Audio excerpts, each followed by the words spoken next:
few more seconds to set it up. Okay, so I think we can start. Welcome everyone, and thank you for joining us today. My name is Tobias Zombregel, and I have the honor to moderate this today's webinar.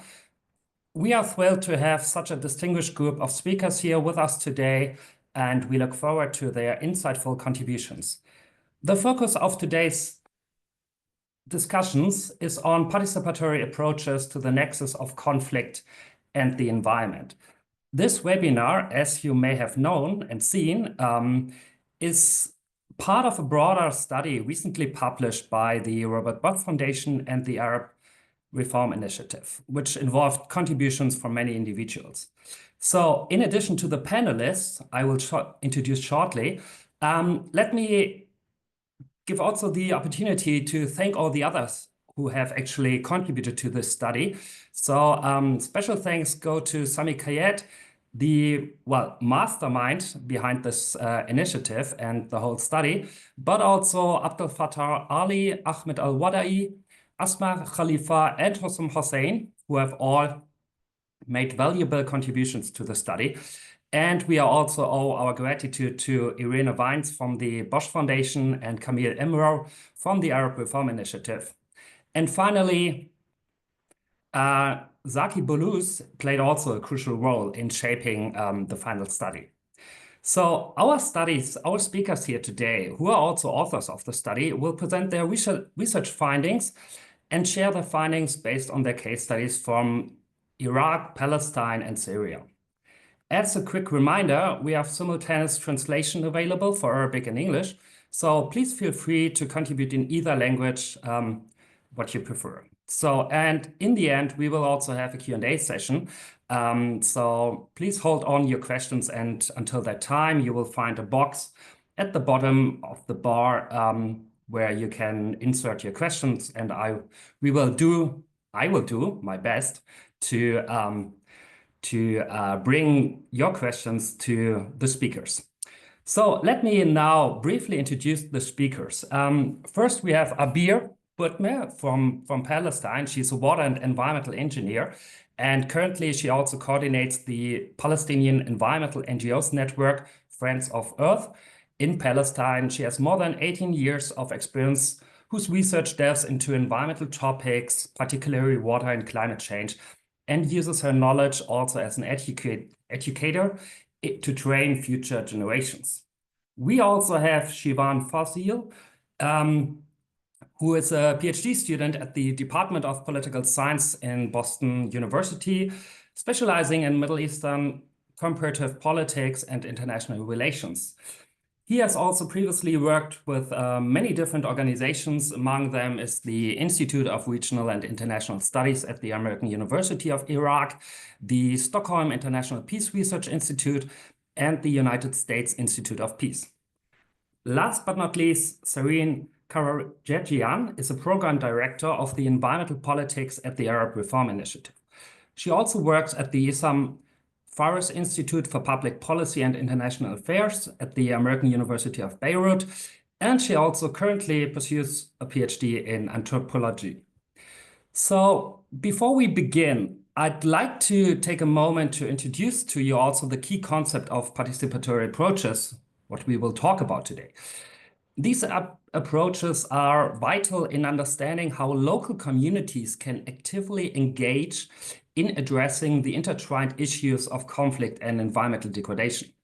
In our understanding, and in a way we have displayed it in the study, we think that incorporating the voices and needs of affected communities are crucial. And in this regard, we can work towards a more sustainable, inclusive, and we can create more sustainable and more importantly, inclusive solutions to challenges of climate change and environmental degradation in the MENA region, where we all know which is highly vulnerable to all of these effects.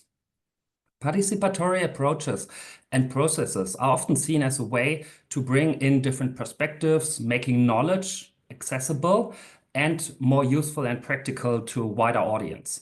They also help to identify opportunities for change, to build more agreements, and to discuss actually ways on how to move forward. They can also create an environment where decisions are more informed, fair, and empowered by everyone involved. And this is particularly important for marginalized groups, something I think we will hear a little bit more in the presentations. So with no further ado, let me now come to the presentations. Each speaker will have around 11 minutes. I will keep my eye on the time, yeah, we will see how that works out. After this, we will then have a Q&A. So let me come first to Abir, who will also present her paper on Palestine, and her findings, and to summarize a little bit what she has actually done in this study. So Abir, over to you.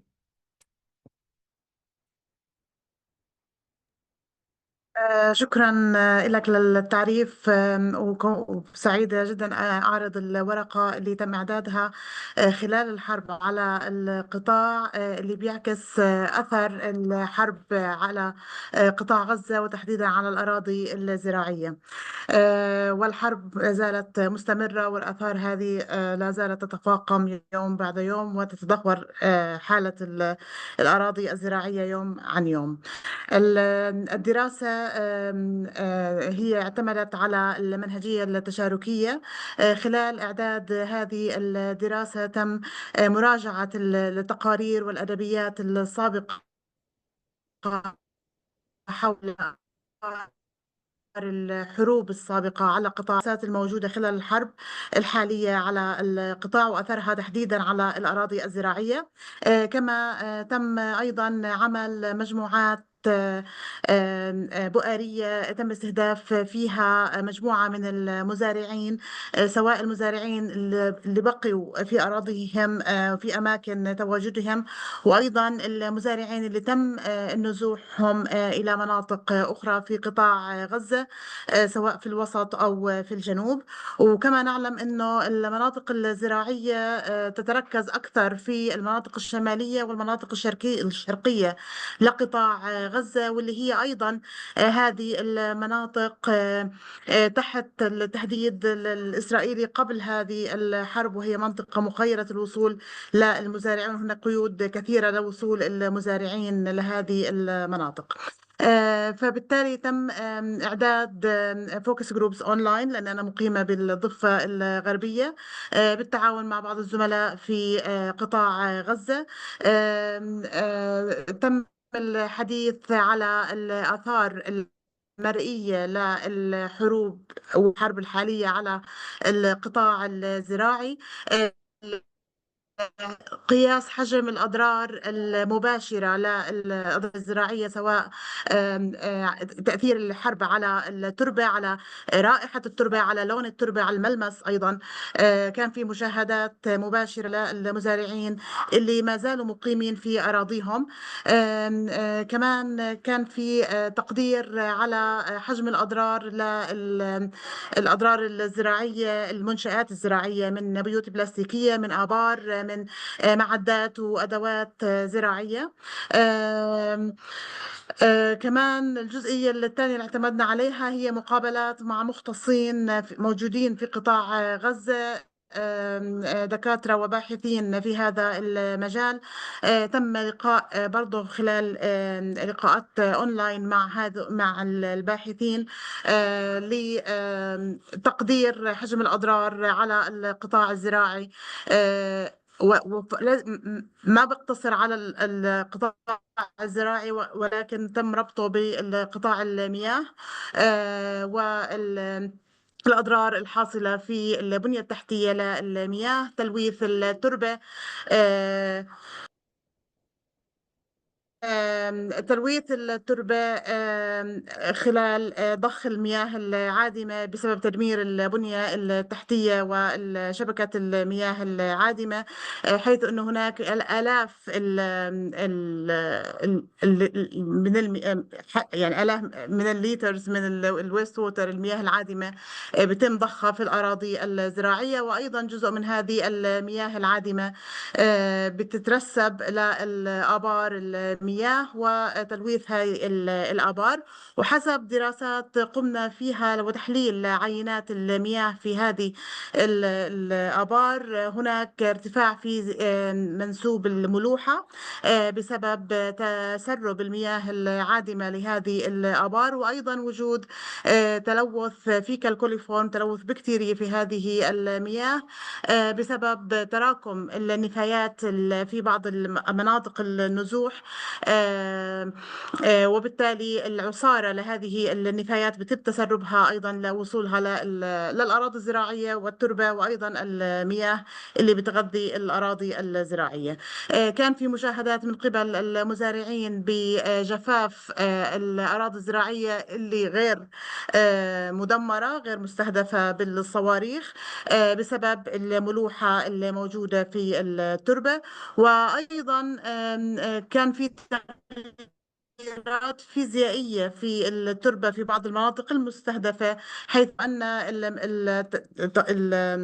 التربة لونها تغير، ملمسها أصبح صلب، غير قابل للزراعة.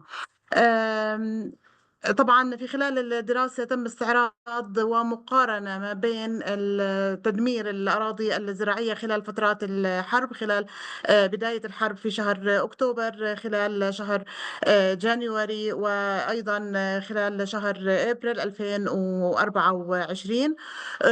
وطبعا هذه زي ما تحدثت أنه ما زالت الحرب مستمرة، والآثار على الأراضي الزراعية تتفاقم يوم بعد يوم.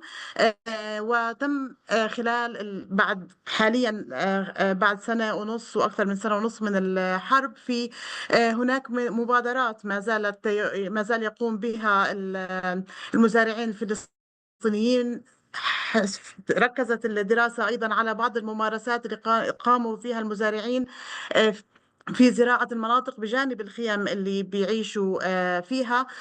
وركزت الدراسة أيضا على الجانب الاجتماعي والجانب النفسي للمزارعين، كونهم تركوا أراضيهم الزراعية، حيث أنه الزراعة هي مصدر الحياة ومصدر الروح للمزارعين الفلسطينيين. فخلال المقابلات كثير تم التركيز على موضوع الاشتياق لريحة الأرض، لروتينهم اليومي، خروجهم في الصباح لقطف المحاصيل الزراعية.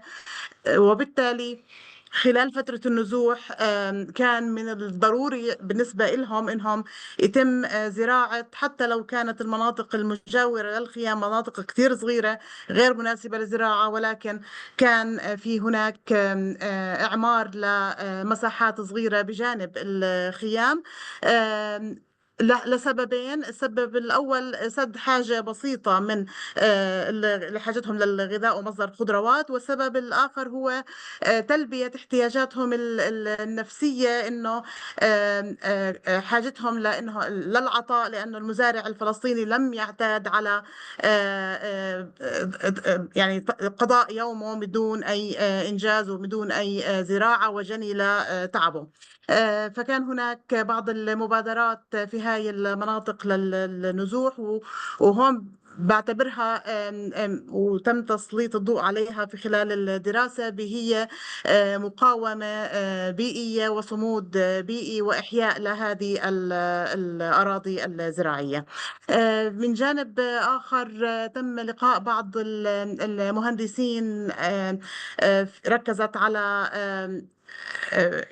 وفي قصة تم ذكرها بالدراسة حول مهندسة زراعية نزحت لأكثر من 10 مرات خلال هذه الحرب، وكان عندها إصرار كبير لتوثيق الأضرار لهذه الحرب على القطاع الزراعي.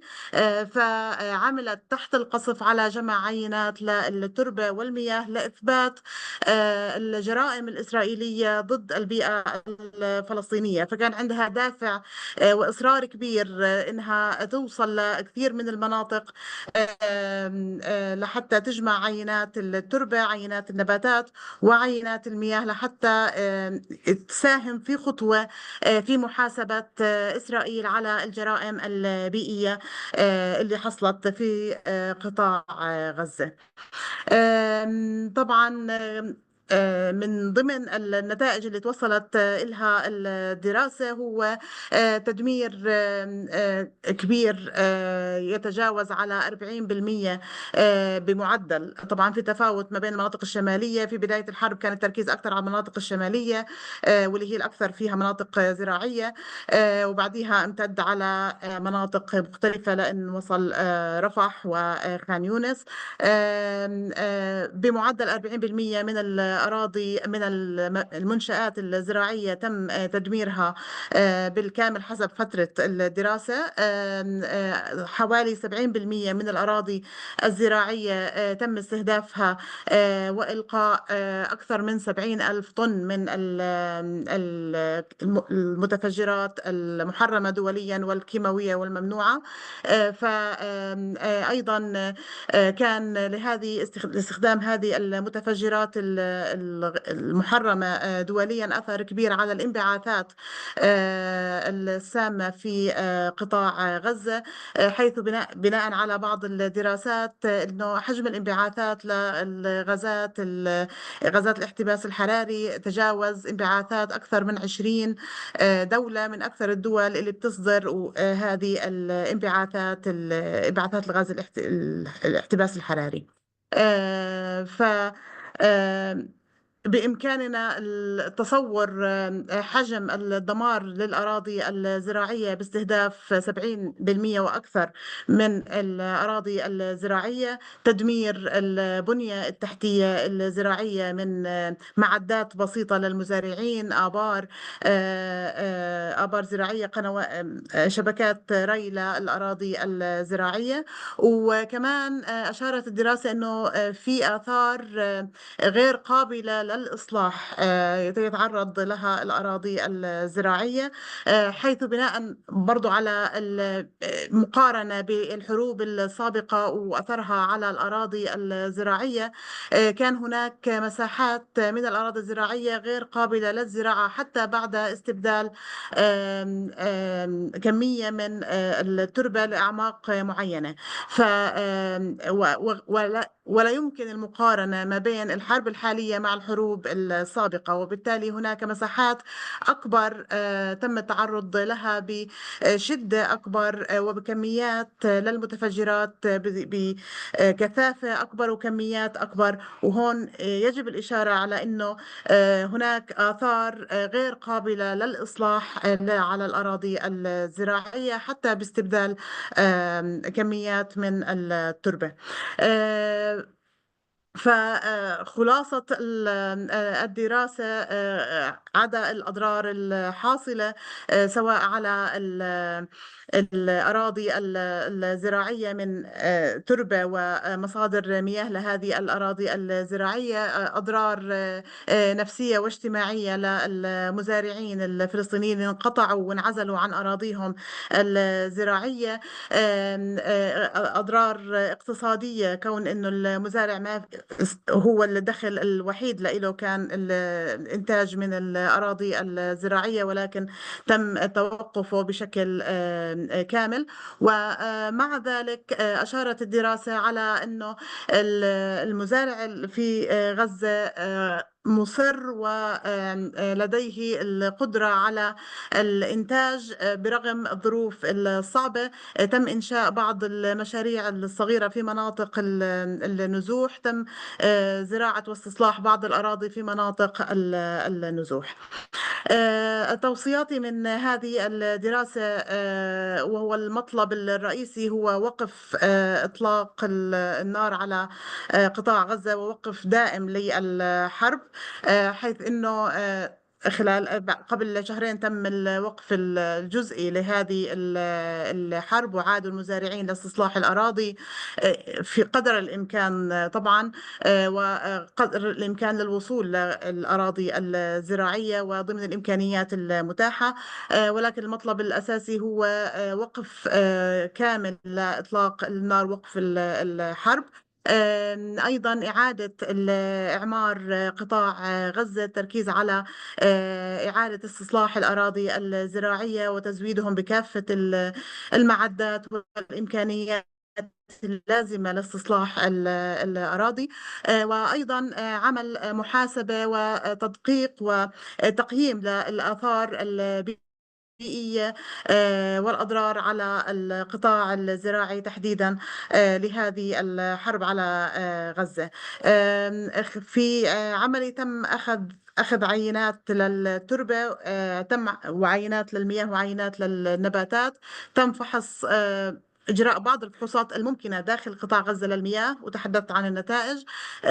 عينات التربة وعينات النباتات جزء تمكنا من إخراجها خارج القطاع غزة، ولكن لحد الآن يعني حديثا تم إخراجها.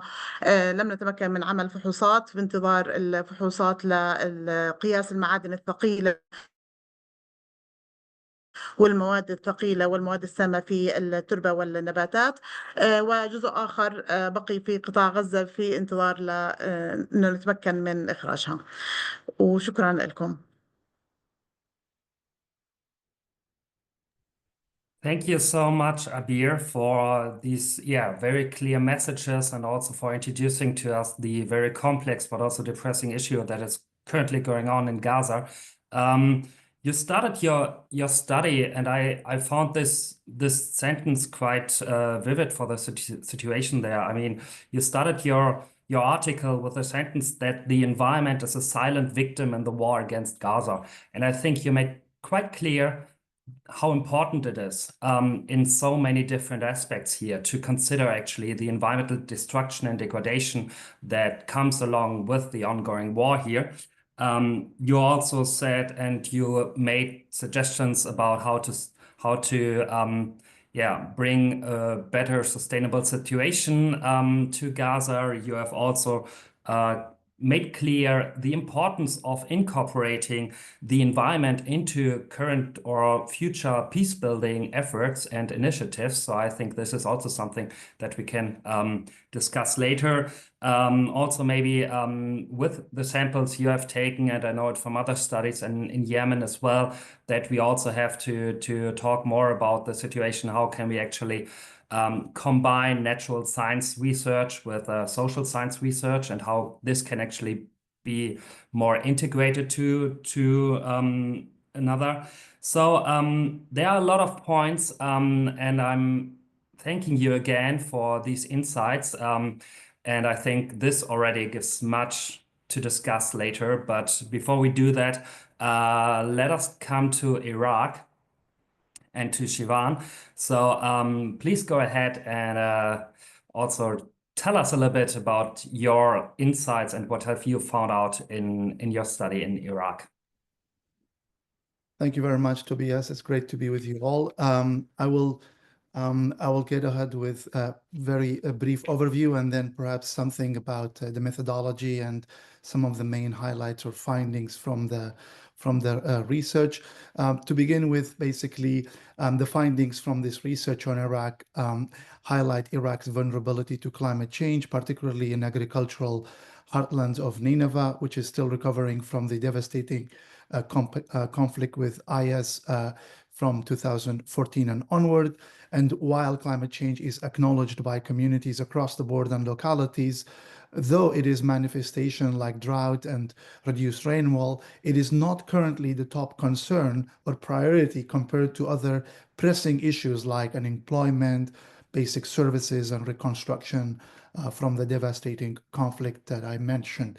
The findings also emphasize the need for participatory approaches to climate adaptation, where basically different communities from across the board are integrated and brought together, and their perceptions are accounted for, but also they are included in addressing some of those root causes and also some of the cooperative solutions for addressing the challenges of climate change, but also to build resilience in an otherwise very fragile region that is still to fully recover from the conflict. Now, some of the methodological approaches that we deployed in this 2-year Robert Bosch funded project included household surveys in the different localities of Nineveh Plain, and also conducting semi-structured interviews with both community leaders and also community members. And then we distilled the findings from those instruments and presented them in community meetings, community dialogue meetings that brought together, again, people from different localities and different communities in Nineveh Plains, so that they will first sensitize them with these issues and also kind of come up with cooperative solutions and initiatives and ways that they would like to take these findings forward in terms of, for example, building joint advocacy and pressing community leaders and also the local government in Nineveh and the federal government and lawmakers in prioritizing some of these concerns. Now I'll give more details about some of these findings from the research instruments that we deployed, but I also want to take a step out to give an overview about climate change in Iraq and then zoom in on Nineveh Plains and give some highlights from the community perceptions. So the United Nations Environment Program has ranked Iraq as the 5th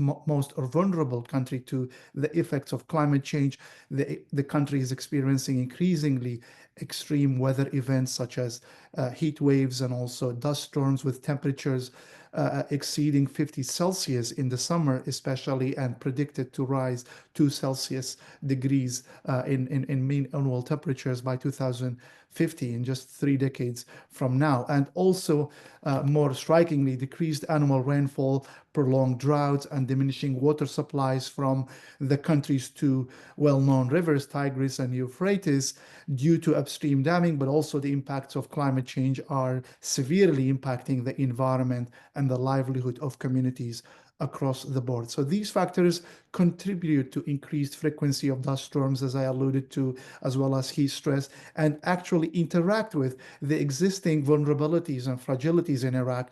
We know, for example, in Iraq, the Iraqis have made their concerns and grievances about the failing public services and open issue in recent years. There has been recurrent protest waves against not only unemployment, which is acute across the board, especially among young people, but also the dismal condition of basic services such as electricity, such as health, and so forth. And the climate change, the way it impacts or interacts with these existing conditions, makes these governance challenges even more acute. Climate change also exacerbates existing vulnerabilities, such as, for example, already high levels of poverty in different parts of the country, as well as shortfalls in basic services, as I was alluding to. But also more strikingly, in the context of Nineveh Plain, it actually also interacts with social cohesion and intergroup dynamics and peace, and the way different communities recovering from the impacts of climate change kind of relate to each other when it comes to their source of livelihood. And in a sense, climate change in Iraq, especially in Nineveh Plains, is a threat multiplier because it interacts with the political, social, economic, and also demographic factors that are already acute and sensitive issues in post-conflict Iraq. Now, when it comes to the specific impacts of climate change in Nineveh province, which is what this research focused on, because especially a lot of studies when it comes to climate change in Iraq focuses on the center and south of the country, where irrigation irrigation, where the agriculture is mostly relying on irrigation, but it's also where it has been an anti-government hotspot in recent years. We have seen recurrent protests, but not so much attention has been given to the impacts of climate change in Nineveh province, and we thought that is actually something that needs to be addressed, especially because Nineveh province was once considered Iraq's breadbasket, and it has suffered significantly due to the combined effects of the war and conflict, and also the more recent challenges that climate change is posing on agriculture and livelihood sources of many communities. So agriculture is the mainstay of economy in Nineveh and accounts for 70% of household income. At least 20 to 30% of people are also further relying on breeding livestock such as sheep and cattle and so forth, or basically livestock farming. And these are particularly susceptible to inconsistent rainfall and water supply fluctuations as a result of climate change, but also, as I alluded to earlier, damming by upstream neighbors of Iraq. Prior to IS, or the conflict with the so-called Islamic State, Nineveh contributed significantly to Iraq's wheat production of around 23% and barley of around 38%. And we know, obviously, since Russia's invasion of Ukraine, the issue of climate, of livelihood security and food security is also center and a focus of many countries. While Iraq, before the conflict in Europe, was self-sufficient and self-reliant when it comes to its needs for food security, but the combined effects of climate change and the conflict, both in Iraq and also beyond, has actually made it more fragile and more food insecure, to put it in a nutshell. And drought is also reported by communities across the board in Nineveh Plains as having the highest impact on their livelihoods, leading to the erosion of rural communities' revenue and source of living, as well as also intensifying intergroup competition for what has become very scarce sources to basically maintain livelihoods for many communities. The deterioration of agriculture due to climate change is also forcing many communities to reconsider their source of livelihood, and in fact even contemplate abandoning farming altogether and migrate to the more urban areas in Nineveh, and even sometimes to outright to the district capital of Nineveh province, or even elsewhere in the Kurdistan region. And this also interacts with perceptions of demographic change and basically fears or anxieties of the loss of cultural identity of certain areas and way of life for certain communities. And this perception has already been existed with climate change, and the urban migration or climate-induced migration is also interacting with that and exacerbates or heightens these perceptions. For example, one community member interviewee noted that if there is no rain, there will be no agriculture in Nineveh. And if the economic situation continues to be like this, people will start to leave their agrarian areas and think about moving to urban localities. And as I alluded to earlier, the move to urban localities also means more demand for utility services that the country is already struggling to provide, such as health, education, electricity, and portable water, and so forth for these households, because of the failure and challenges in governance more specifically. Now, if I distill more further into the perceptions of climate change in Nineveh, despite experiencing its effects, climate change is not a top priority for communities in Nineveh. Survey respondents indicate that unemployment, reconstruction, and access to basic services like water, health, and education and electricity are considered the more pressing issues for different communities. However, when directly asked about the impact of climate change, respondents are almost emphatic in emphasizing the drought and deficient rainfall impacts on their livelihood and agriculture, and also more broadly in Nineveh Plains, followed by increased temperature and also health hazards or health issues that stem from the impacts of climate change. This suggests a lack of direct association for many respondents between these phenomena and also the broader concept of climate change, which makes all the more necessary for basically research to become more participatory and kind of not only gauges people's perceptions, but also relays and shares the findings with different communities as it relates to their localities and communities more specifically, but also broader neighboring communities in that area. There is also recognition within communities about the impact of water shortages and recurring drought on their predominantly rain-fed agriculture activities in the area. As one interviewee stated, the majority in the society do not have knowledge about climate change necessarily and its impact, and it needs more climate-raising awareness activities for average household community members to be aware about these challenges. So despite this limited knowledge and also climate change not necessarily being centered and top priority concerns for people, members of different communities in both the interviews and household surveys and also community dialogues expressed willingness to work with each other and work with people from other communities or outgroup members to find intergroup cooperative solutions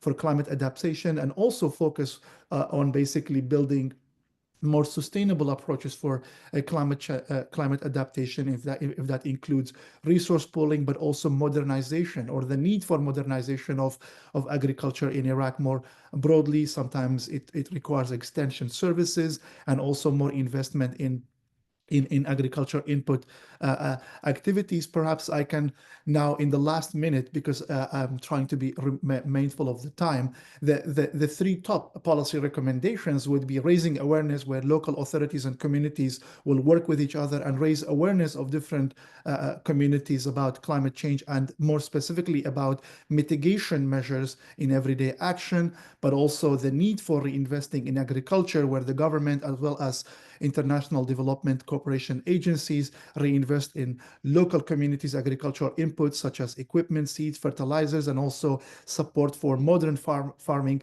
techniques, where basically agriculture becomes more efficient, but also more climate adaptable, and more importantly, also profitable, where it actually provides a living. And that connects to my last recommendation, where basically if Iraq were to diversify its economy from its predominant dependence on rentier economy, which is basically susceptible to oil price shocks, the government and international cooperation and organizations help Iraq and help these communities diversify its economy away from fossil fuel and reliance on oil rents.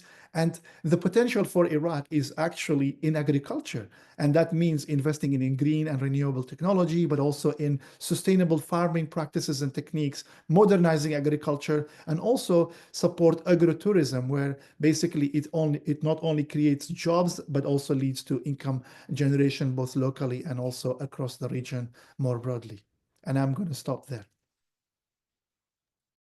Thank you so much, Shivan, also for actually explaining to us a little bit better the methodological variances and the tools that you're using in such a complex issue, because, well, we can, or maybe a lot of us can have an understanding how complex and difficult it is to conduct these kind of research, but it's also very good to really understand what is happening on the ground and actually how someone can conduct these kind of research.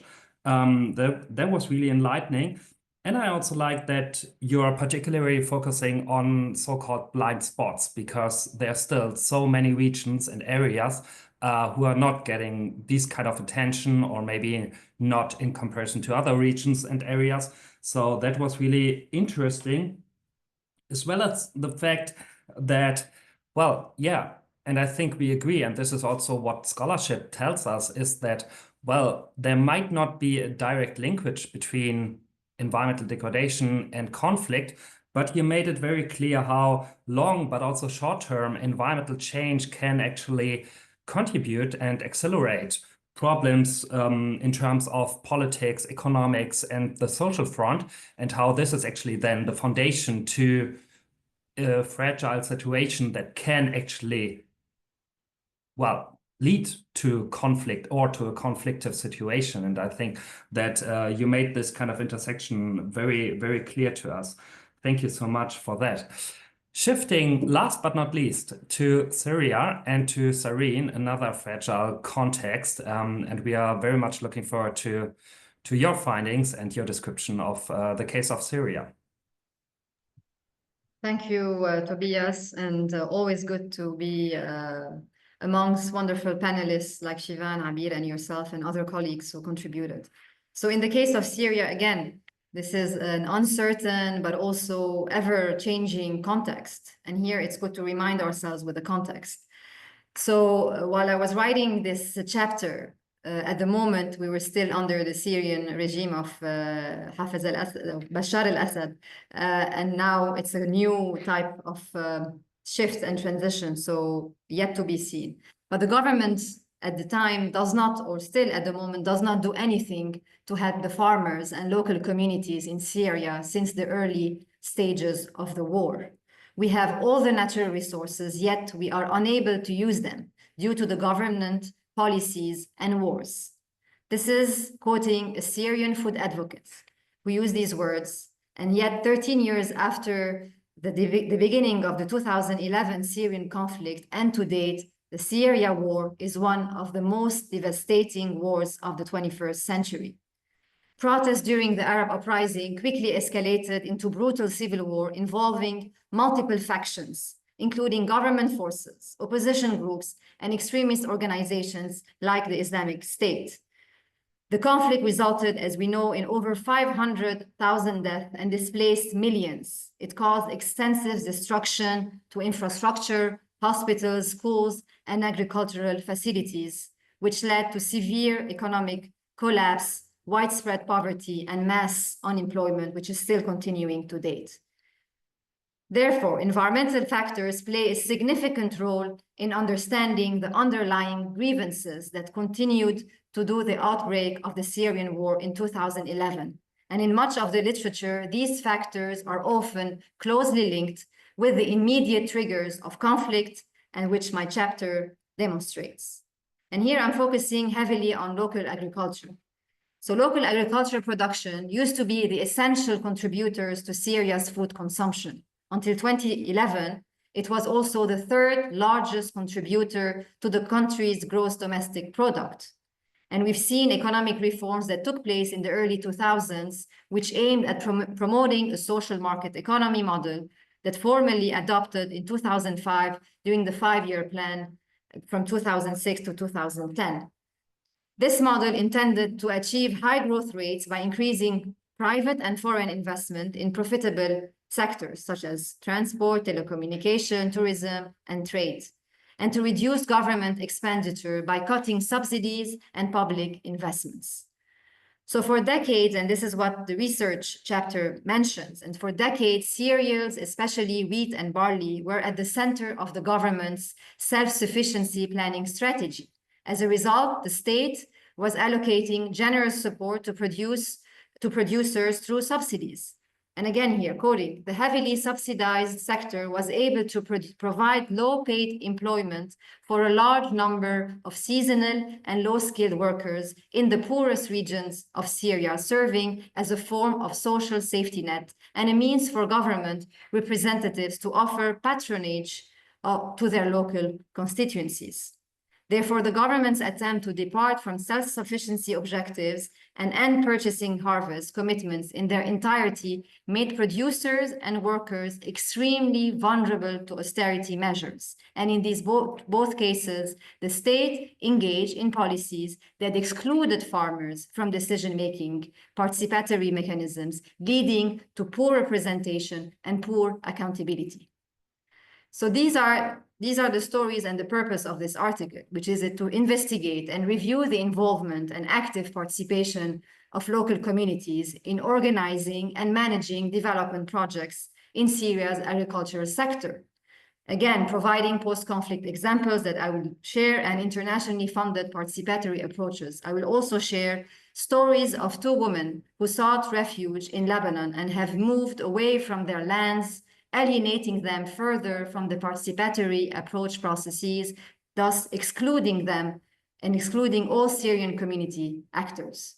In this case, participatory approaches must account for three major things. One, the conflict in Syria led to water shortages. Two, infrastructural damages. And three, large segments of society to forcibly leave their lands and agriculture. This shift transformed Syria from a regional food basket, Shivan, you mentioned like Iraq, into a country lacking the necessary infrastructure to support sustainable agricultural practices. Therefore, understanding the public participation and conflict are interlinked. In the context of Syria today, the agriculture, again here, from 2000 to 2019, alongside subsidy cuts, the country faced its worst droughts, severely impacting private farmers and consumers. It was the hardest hit that Syria's northern eastern breadbasket region, where herders lost nearly 85% of their livestock, and 75% of farming families saw complete crop failure in an area responsible for over 2/3 of the country's total crop production. This region, located east of the Euphrates River, was predominantly inhabited by the Kurds. By 2010, 55% of the population in northern Syria was Kurdish, though only Kurds made about 10% of Syria's overall population.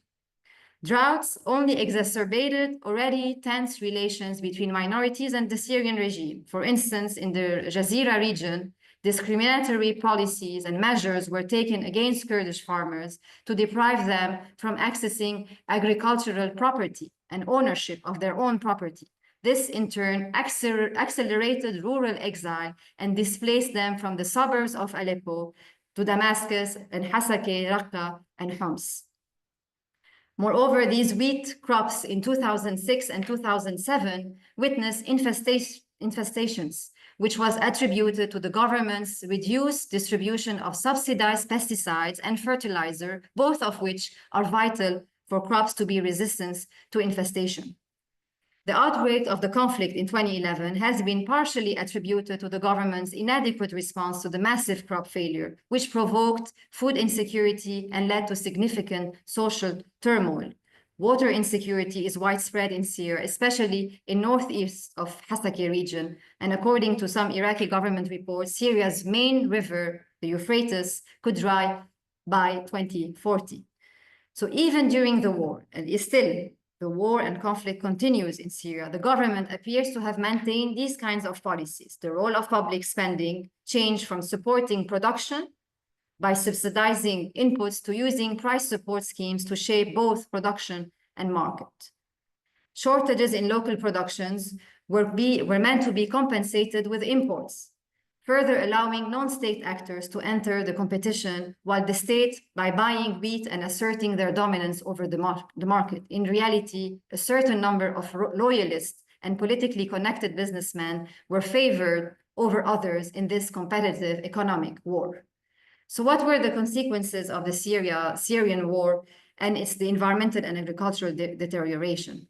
As we've seen, and up to date, Syria's forests have witnessed increased erosions, risks of fires and deforestation as the population fulfilled its need for coal. And we know exactly a lot of these forests were used in the winter to cut illegally some of the forest trees to be sold to certain individuals.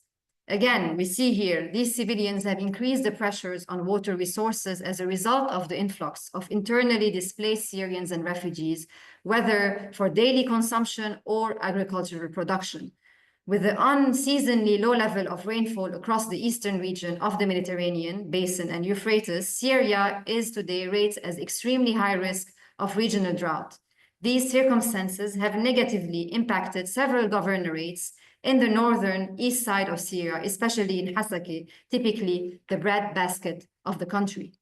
As a consequence, Syria has been included in the World Food Production Programme's hunger map since 2013, and today 10.1 million people, which means more than 40% of the population, is food deficient. And almost 28% of children under the age of 5 are chronically malnourished. While currently there is, and remember, Syria was the food basket, while currently there is downward trend owing to the recent relative stability that we are seeing, but it still remains one of the world's most food insecure countries. So the war and the continuous war has had a catastrophic impact on Syria's agriculture, leading to the widespread food insecurity, famine, particularly in the northern regions of Aleppo and Idlib, and the conflict has destroyed vast areas of farmland due to bombing and fighting, while damaging to irrigation systems and water infrastructure, which has led to severe water shortages, critically affecting crop production.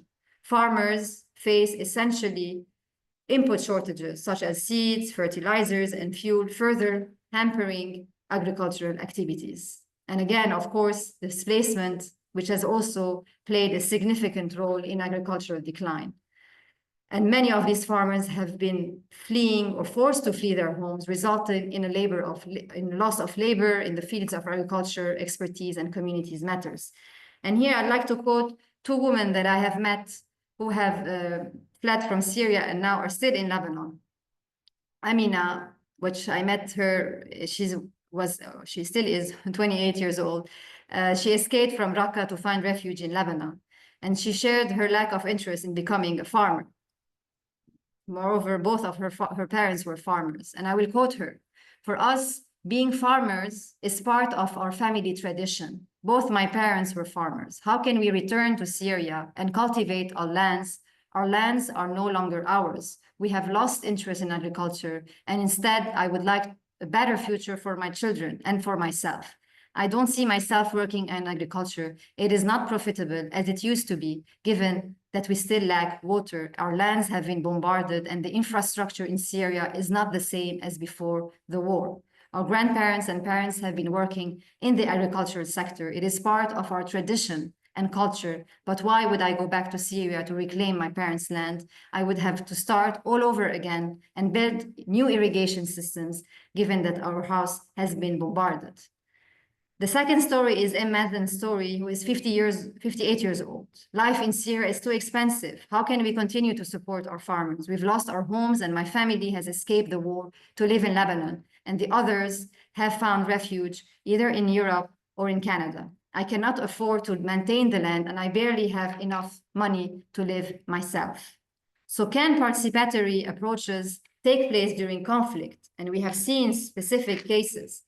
Again, these two stories, Mazen and both cases that I've mentioned, show us very openly that how detached our lives and their lives are from farming and agricultural traditions, and that conflict affects your land.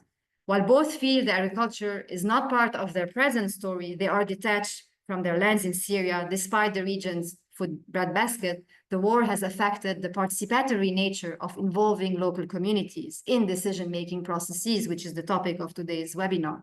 Today, Amina and Mazen think of their own security, their own safety, and their own safety of their children, moving away from farming, which is viewed as an unprofitable business due to the water shortages and infrastructural damages. And again here, both stories face challenges, and these challenges are related to these participatory approaches in Syria's agricultural sector, and in the context of conflict and the disconnection many Syrians now feel from farming traditions. And so I'll maybe give quick two examples of smallholder support program, and another one, which was a program that successfully piloted group formation, such as the Water User Association for Irrigation, the food processing units, and the seed multiplication groups, and how also these European Union funded projects that are supposed to be community-led initiatives, they have demonstrated the ability of vulnerable farmers to contribute to agricultural transformation in the Syrian Republic. But also there were some sensitivity in this context. Why? Because during this program participation regarding the risk of potential tension, as we have seen, of the resolve to select some farmers over others, and how these projects are sometimes context sensitive or out of context. Again, and I'll quickly give two cases and how water use associations are established. And here, two issues that have been raised in the fieldwork. One is injustices among landowners and how water use associations lack authority or reach, meaning that they can't adequately manage conflicts or disagreement between landowners over water allocation. And the second is lack of governance and how water user associations are not sufficiently integrated into with former national level of governance systems that are considered sometimes informal or not representative. And again, as a conclusion, I'll say two things in the next step for Syria's two major policies vis-a-vis agriculture. One is their challenges are cut subsidies, and the second is the government support and policies vis-a-vis supporting farmers and their families. And the third, I would say, how can we ensure that the smooth transition away from conflict, how to rebuild trust that needs to be restored for all actors in Syria, including communities residing outside the diaspora, and to ensure a fair, equitable agricultural system that needs to be restored, serving all local populations and empowering them to participate in decision-making processes. Thank you. Great. Thank you so much, Serene, for providing, again, this highly complex issue and also providing us with a little bit more information about the current stage of Syria, because so much has changed. And of course, I mean, I usually speak about a moving target, so these situations can change a lot and dramatically, as we have noticed in the case of Syria. But at the same time, and I think you have made a very strong case here to very clearly show us this kind of sequencing and that these kind of processes where environmental degradation can actually lead into a conflictive situation, they are not happening overnight. It's a complex issue, incorporating and including a lot of different aspects, but having also kind of a very clear line of aspects like water shortage, then you have damage of infrastructure and you have mobilization of people because of these effects. So actually we can see the kind of sequencing that comes along for a lot of these things. And I would say it's not only related to Syria, but also to other cases. That was so interesting among also the other aspects and also the personal impressions that you have actually provided us with from the ground, because these are the voices we are not hearing so often. And I think that the contribution is also making here has a great merit in terms of bringing voices to people who are not often heard. Let me just shortly, because you have all talked about a lot of surveys, and also there's very nice graphic material in the study. So I'm inviting actually everyone listening right now to our panelists here to look into the study, because there you will also find much more graphical material and of course much more information also on other fragile states and countries, which cannot be covered here in these kind of 90 minutes we have. But just for a better understanding, I'm referring back again to the study. I think it is also linked in the chat, so you may want to have a look at this. So I think what has also become clear is that there is this kind of nexus that can actually be read in two directions. It's like we have environmental degradation that can lead into a conflict situation, but we have also a conflict situation, especially right now in Gaza, where it comes along with much environmental change, degradation and destruction that again is with dramatic effects to a lot of local communities here. And I think that if we are talking about this conflict climate nexus, we should always look into this kind of bi-directional pathway here, that it's not only linear and it's not only clear causality, but it can have actually a lot of different pathways. So we have already some questions in the Q&A. Also some comments. I would now open the floor for questions and to really open the discussions for everyone who wants to take part in it. Please feel free to submit your questions into this Q&A box.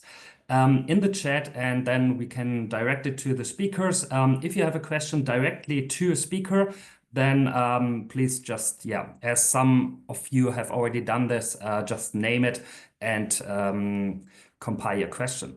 So I'm trying to collect a little bit and to summarize the questions, but I would like to start with a question that actually Lena, and unfortunately I think she has already left us, but she brought a point that I also found very intriguing in preparing this kind of discussion today. And this is the question of well, what can we actually do? And Sareen, you have raised this important question in your article, namely, can participatory approaches actually work during conflict? And we have already seen that this is quite challenging to conduct this kind of research on the ground. But what else can we actually do? What are possibilities in providing better knowledge about these kind of things, maybe from the outside? And now I'm coming back to Lena.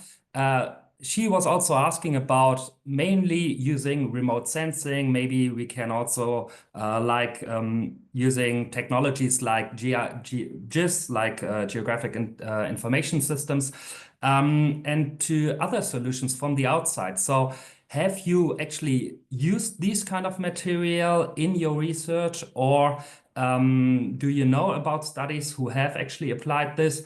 So just to get a better knowledge actually about what else can we do, because it is not always possible to be on the ground and in the field, especially during a conflict situation that is ongoing, perhaps, for instance, in Gaza right now. So that would be one question to kick off the discussion. But we also have a couple of other questions. So I will just add on this. So we have this one question of remote sensing, but we also had a question here, the role and the support of international organizations. So maybe you want to delve a little bit into this kind of question. So some of you have also mentioned this in your policy recommendation. What do you think about it? What can international organizations actually really do or have done? And maybe what are limitations? That would be another question here. And then just to collect another third question. And this was dedicated to Abir. Let me just, where was it? It's no longer there. Okay, let us stick with these kind of two questions. So remote sensing, and then also the international organizations and the role of them. Who wants to start? I can have a quick reaction to this question. Actually, last year we started a project that I was briefly involved for 6 months, where we basically trained civil society organizations and environmental activists on basically utilizing two things. One is open source technology, especially remote sensing technology, in terms of tracking and mapping the impacts of climate change on environmental degradation, whether it's deforestation, or wildfires and so forth. So that's like one aspect. And then the second complementary aspect after that, which we also provided training for, and we had even the first workshop, and Sami, I believe, is with us. He was also involved in delivering that, is basically also training university students on citizen science tools that basically they can go into the field and collect samples from water sources and also soil and also air quality to measure the impacts of environmental degradation as a result of conflict, but also as a result of sometimes climate change and environmental waste hazards into these sources, and that could have health impacts for people. But in the first aspect of the remote sensing, obviously, the workshop delivered training for like 3 consecutive days for civil society organizations and environmental activists across Iraq.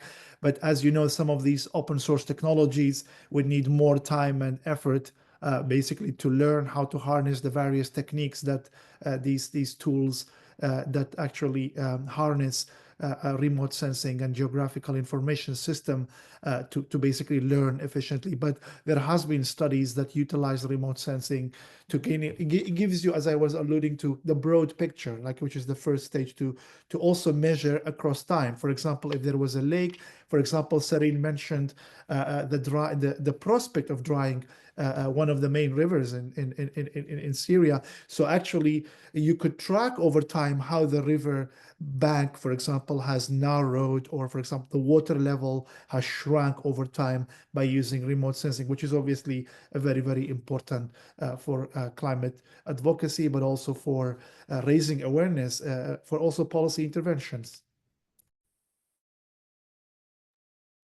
Great, thank you so much. Abir, Sareen, do you want to add something? Yeah, I can add.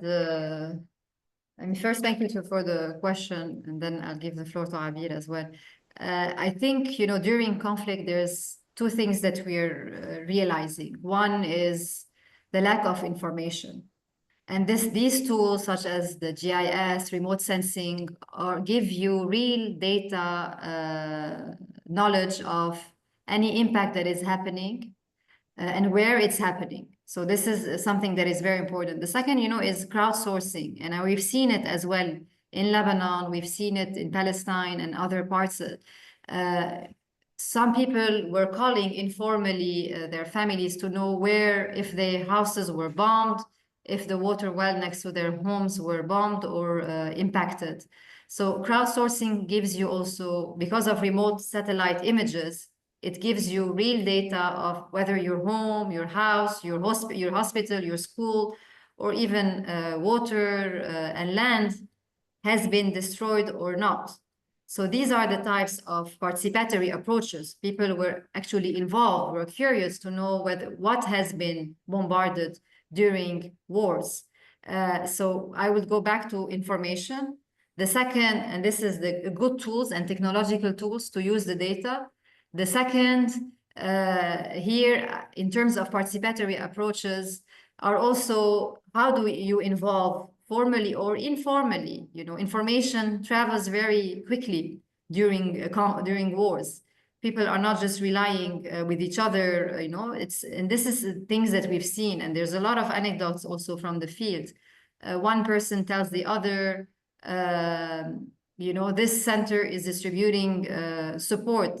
And all of a sudden you would see, or food, you would see piles of people standing in line to get food or get access to a specific product. So I think this is also very important, the informal way of communication amongst people and the power of people towards their land, and this is also very, very important to trace. And today with your own phone, you can send an information or a photo to a friend, and you know exactly what has been bombed or what has not been attacked. The third, under participatory, and we have seen this is not a new concept that exists during war, even it was pre-wars, and it still exists post-war, if we can say it this way, because I feel wars are never ending in our region. Yes, they are participatory approaches, but they have to be context specific. It means the example that I have given was an EU-funded project, and they participated with specific farmers in an area, and they used the same exact project to participate on water projects in another area. So Deir ez-Zor is not like Hasake, Hasake is not like Damascus, or Damascus is not like the Nineveh province, or even like Gaza or Ramallah or any other area. So it's important to understand the context, and it's important to understand how local populations have ownership towards their land and towards their water and towards their, and this is where the participatory approach is, to involve these local communities, local farmers into the decision-making processes, whether formally or informally, through, we've mentioned, all of us, I think, the water authorities that we have mentioned, but it's important to see, you know, involving the locals pre, during conflict and also post-conflict, because it's a never-ending process. And this is where the challenge is. Who do you involve? When do you involve them? And do you involve them for what? Because at the end, the reconstruction process that we're now talking in our societies, whether it's in Palestine, and specifically Gaza, whether it's in the south of Lebanon, or whether it is in Syria, it is the people of their land that will decide the reconstruction processes. So this is how the local participatory approaches are. So involving the locals from the beginning into the decision-making of what type of land ownership, land reconstruction, what type of seeds do they want to also cultivate, and how they want to use their own water resources, and how they reconstruct their infrastructure so that people can go back to their land and live in these areas where water, land, electricity is available for everyone, not just a specific tiny % of the population. Abir, I think, yeah, you mentioned you wanted to speak. Exactly. I hand over to you, Abir. شكرا سليم، بتفق معك في كثير نقاط ذكرتيها فيما يخص قطاع غزة. لما نحكي عن إعادة الإعمار يجب الأخذ بعين الاعتبار احتياجات المزارعين خلال الدراسة اللي تم التطرق لها لقياس الأضرار للحرب على الأراضي الزراعية. لما كان في مقابلات مع المزارعين سماع مطالبهم مختلفة جدا عن لما نسمعها من الباحثين والمتخصصين، وبالتالي لما يتم دراسة إعادة إعمار قطاع غزة وإصلاح الأراضي في قطاع غزة يجب الأخذ بعين الاعتبار الاحتياجات المزارعين، دراسة مدى تضررهم، احتياجاتهم، توجهاتهم، أي محاصيل بتم زرعها، شو الأدوات اللي بتم اتباعها، الأضرار حسب ما هم شايفينها. في موضوع دراسة الأضرار والأبحاث في ظل النزاعات والحروب، كان من العائق الأساسي هو الحصول على المعلومات الكافية واللازمة، وكمان هو هذا العائق بيخلقه الاحتلال الإسرائيلي سواء في قطاع غزة وأيضا في الضفة الغربية. فكثير من التقارير عن الأضرار البيئية وأثر الاحتلال على البيئة الفلسطينية سواء في قطاع غزة خلال الحرب، وأيضا في ما يحدث أيضا حاليا في الضفة الغربية، الاحتلال الإسرائيلي بيعمل على إعاقة المؤسسات والباحثين على دراسة هذه الأضرار بالطريقة اللازمة، بالإمكانيات اللازمة، بالفحوصات المخبرية، لحتى تكون دليل واضح تدين الممارسات الإسرائيلية بحق البيئة الفلسطينية. في قطاع غزة خلال هذه الحرب كان في قتل متعمد وتدمير متعمد لكافة الجامعات، لكافة المراكز والأبحاث، لكافة المراكز المختبرات والفحوصات، وبالتالي كان هناك قتل للبيئة الفلسطينية، قتل كل الإمكانيات اللازمة لإثبات هذا التدمير الممنهج للبيئة الفلسطينية. فخلال هذه النزاعات والحروب سواء في الحرب على غزة حاليا، وأيضا على سواء على مستوى الممارسات الإسرائيلية بحق البيئة في الضفة الغربية، إسرائيل تعمل على إعاقة الباحثين والناشطين البيئيين في دراسة وإثبات الأضرار البيئية بحق كل المكونات البيئية سواء الأراضي الزراعية وأيضا المياه. على المستوى الفلسطيني لا يوجد أي جهاز يفحص أو يقيس المعادن الثقيلة سواء في الضفة الغربية أو غزة، وبالتالي لا يمكن قياس الأضرار البيئية داخل فلسطين، وأيضا هي تسيطر على الحدود سواء في الضفة الغربية أو قطاع غزة، وبالتالي هي بتشكل عائق ومانع لإجراء الأبحاث اللازمة كما يجب. وبالتالي هون بيطغى على التقارير هي في الضفة الغربية أو في فلسطين تقارير تقارير وصفية للأضرار البيئية بناء على مشاهدات الناشطين، مشاهدات المزارعين، واللي هو هون بيكون في اعتماد كثير كبير لهم. في الحرب الحالية على القطاع غزة كان في اعتماد كبير على مشاهدات الناس للأضرار الزراعية، مشاهدات الناس على الأضرار أيضا الصحية، سواء بتناولهم الخضروات والفواكه المنتجة في القطاع. أحد الباحثين اللي أو المختصين اللي تم لقائهم خلال هذه الدراسة هو دكتور جامعي، قال: أنا واعي ومدرك جدا أن الخضار اللي بتناولها هي خضار مسرطنة ومليئة بالكيماويات، ولكن لا يوجد أمامي أي خيار آخر، يعني خيار نظيف، خضار نظيفة. خلال الحروب نحاول قدر الإمكان الاعتماد على الإمكانيات المتوفرة، وأكيد دور الناس، المجتمعات المتضررة لها دور كبير في جمع المعلومات، لها دور كبير في تحديد الاحتياجات والأساليب للإصلاح. ففي من الأسئلة اللي تم التطرق لها تقدير حجم الاحتياجات المالية للإصلاح الزراعي. هذا الموضوع بحاجة لدراسة معمقة كبيرة. حاليا احنا لم نتمكن بالشكل الكافي من قياس الأضرار على الأراضي الزراعية. الاعتماد الأكبر على satellite images، قمنا بالأخذ العينات، ولكن حتى الآن لم نتمكن من الفحص لهذه العينات وتحديد حجم الأضرار، وإن كانت هي أضرار يمكن إصلاحها أو لا يمكن إصلاحها مع الزمن.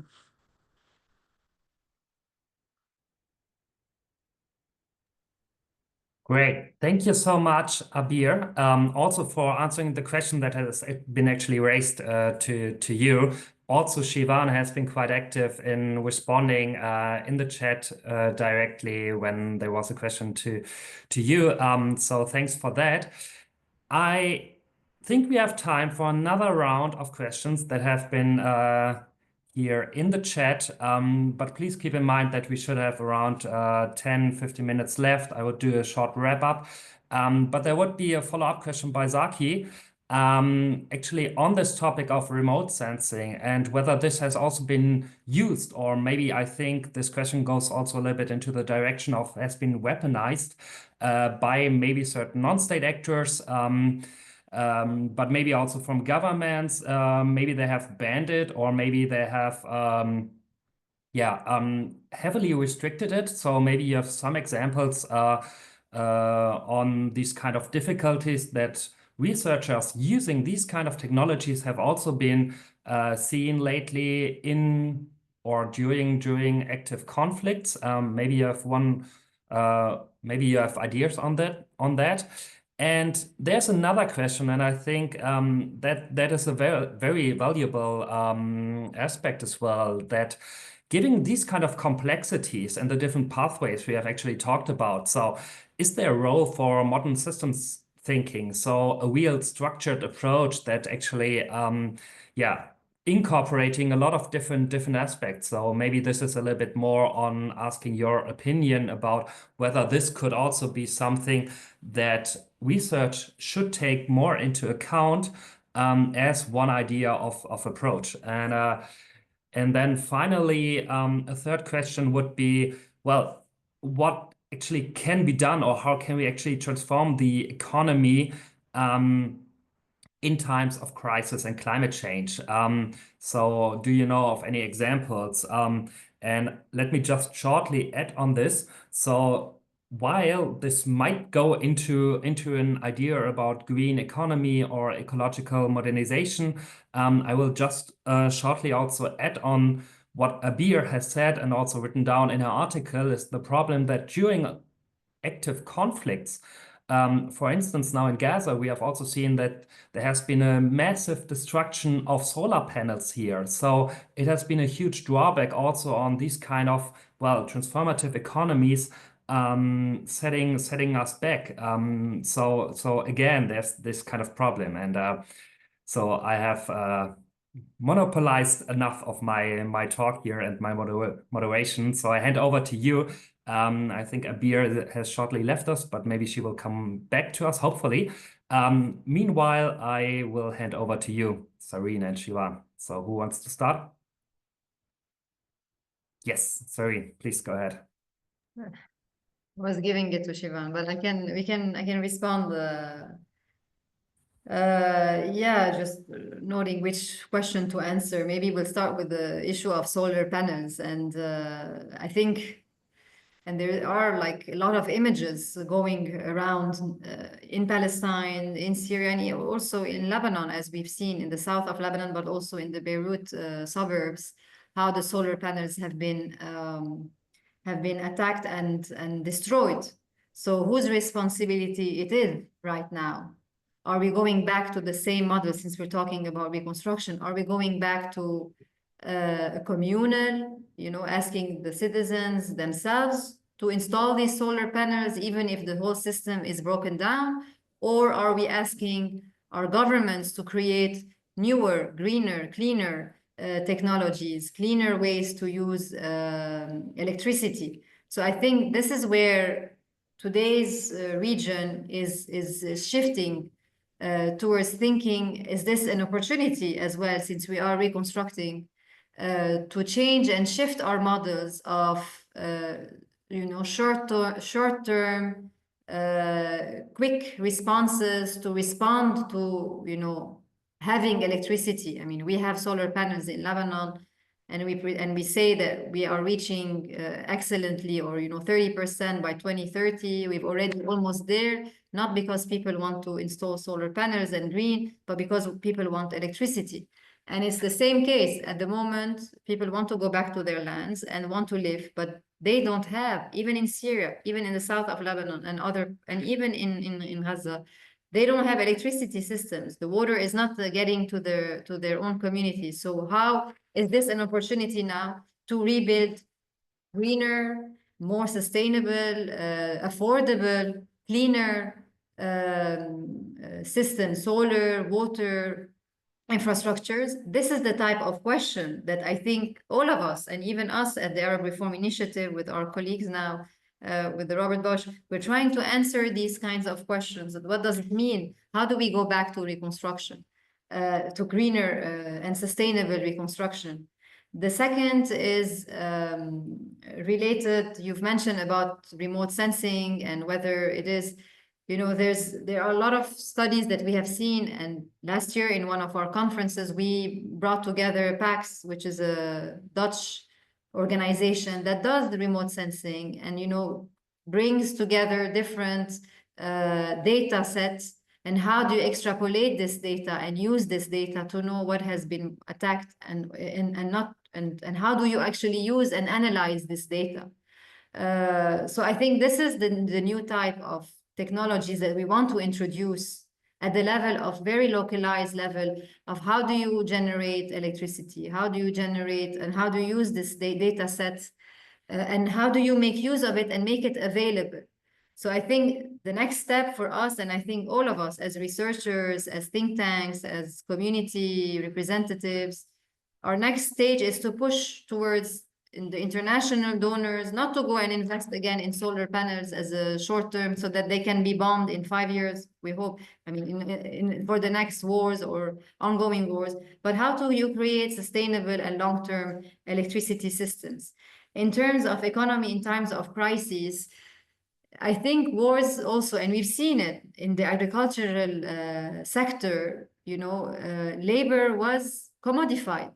Why? Because many of the Syrian women who were working in Syria in the agricultural field moved to Lebanon and are working in Lebanon for very low wages.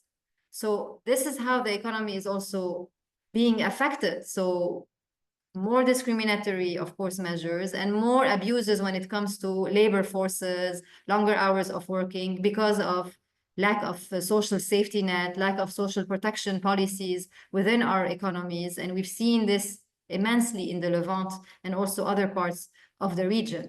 Another thing under economy is the informal, the invisible hand the informal labor, those that who we think are not part, and there are many reports by the World Bank and the others, many of the workers that we don't see, that are very invisible into the economy, but are contributing informally to the economy, such as in the refugee cases, in the waste generation cases, in the electricity, in the water informal system. So yes, it is an opportunity, but sometimes it can also be abuses. And this is where regulation has to put in place, policies have to put in place. And last but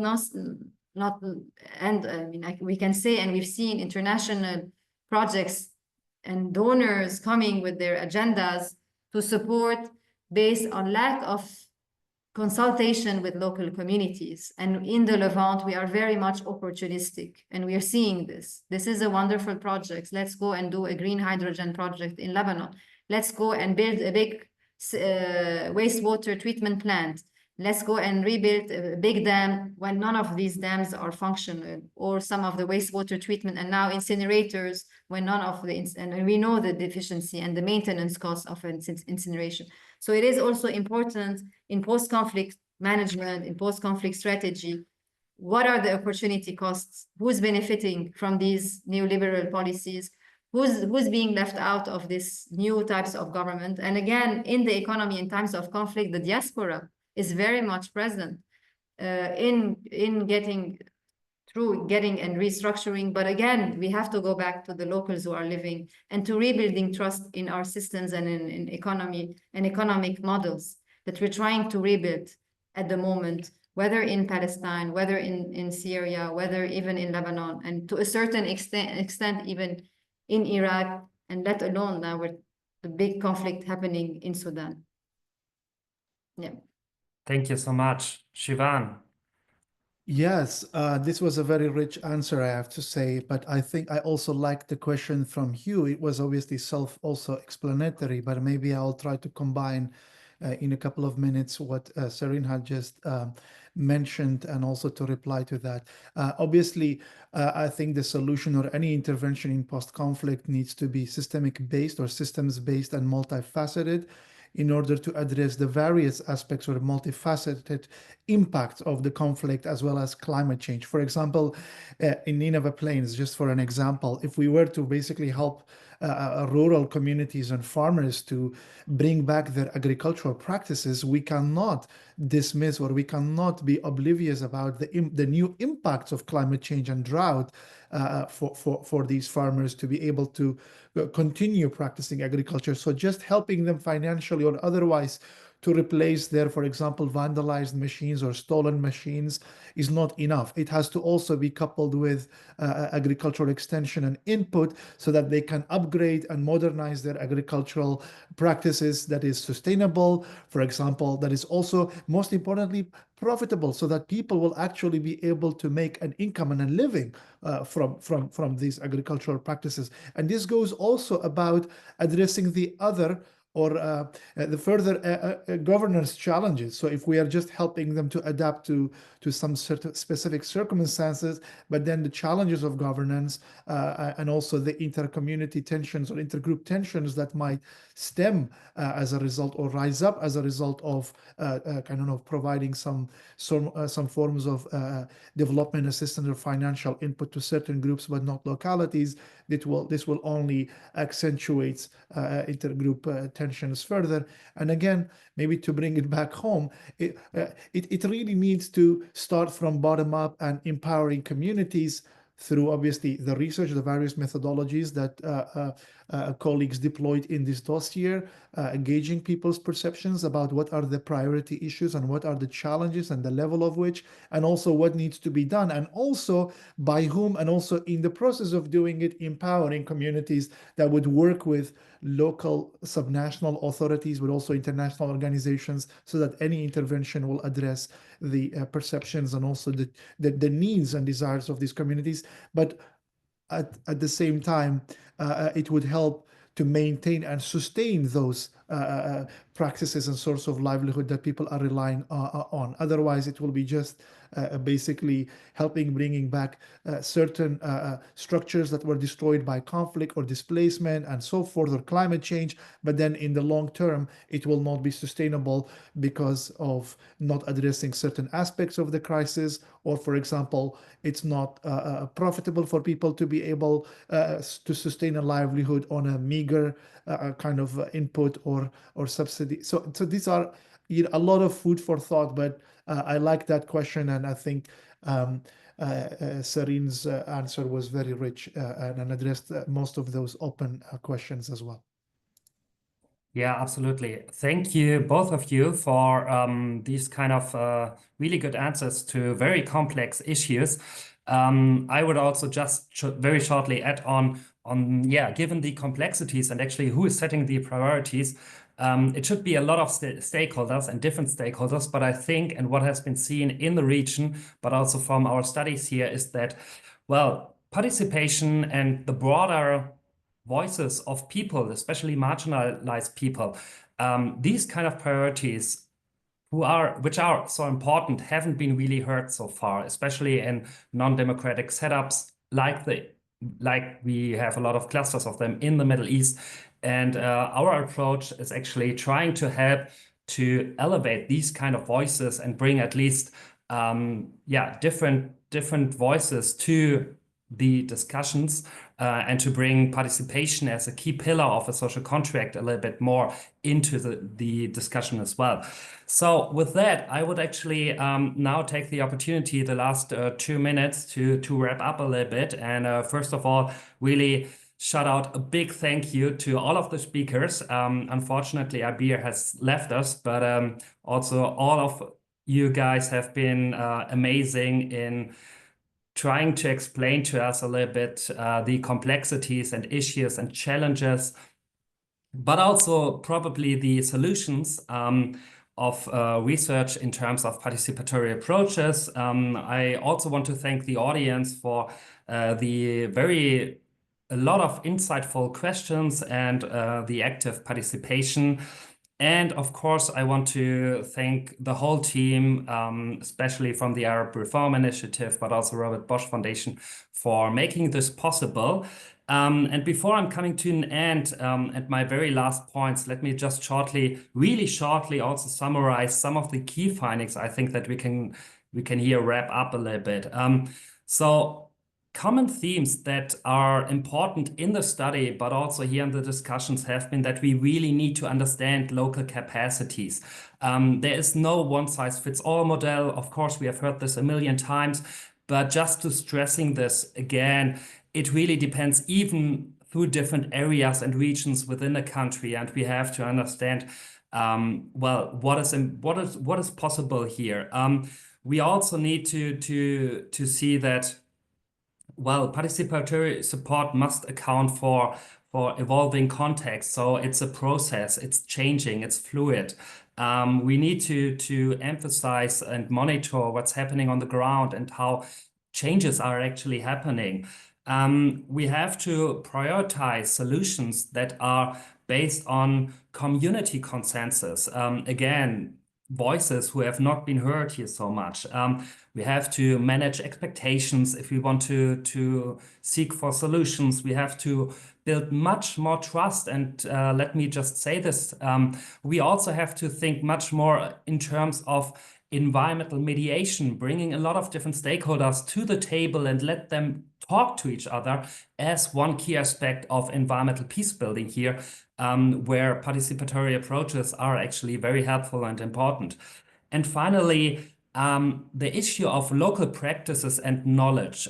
We have to go back to these kind of points, and we have to think about how to elevate them and to strengthen them, because they can also strengthen social networks. They can actually build trust among different agents, and they can encourage also self-determination and local ownership. And I think that these aspects are quite important in these kind of fragile contexts. With this, let me come to an end, and thanking all of you again and so much.